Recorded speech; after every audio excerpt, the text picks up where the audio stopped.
وعلیکم السلام ورحمۃ اللہ وبرکاتہ۔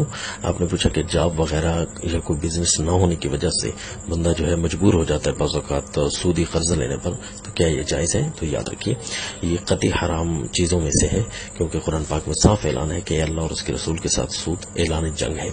تو جو قطعی حرام ہوتے ہیں ان کے استعمال کی صرف ایک ہی صورت ہے، وہ یہ ہے کہ جب آپ کی جان جا رہی ہو، سامنے سود پڑا ہو، تو آپ کو ایک آدمی والا جو ہے نا سودی چیز کا کھا لینا چاہیے۔ مثلا سودی رقم سے آپ نے کوئی چیز خریدنی ہے تو ایک دونے والوں تک خنزیر سامنے پڑا ہے تو اس کو کھا لینا۔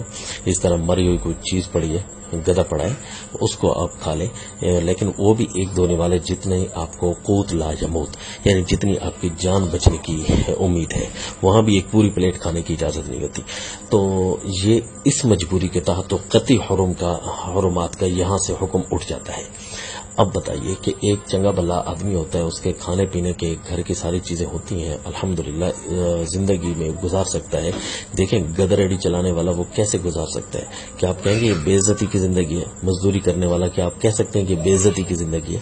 نہیں، عزت کی زندگی ہے، الحمدللہ حلال کھانا، اس میں عزت ہے، چاہے انداز کچھ بھی ہو۔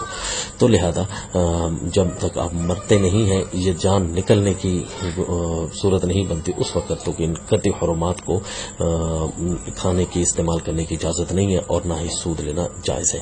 اگر آپ لیتے ہیں تو یاد رکھیے قرآن پاک میں اس سے بڑا اعلان اور کوئی نہیں ہے کہ فَأْذَنُوا بِحَرْبٍ مِّنَ اللَّهِ وَرَسُولِهِ، انتظار کرو اللہ اور اس کے رسول کے ساتھ، اللہ اور اس کے رسول کے ساتھ تمہارا اعلان جنگ ہو چکا ہے۔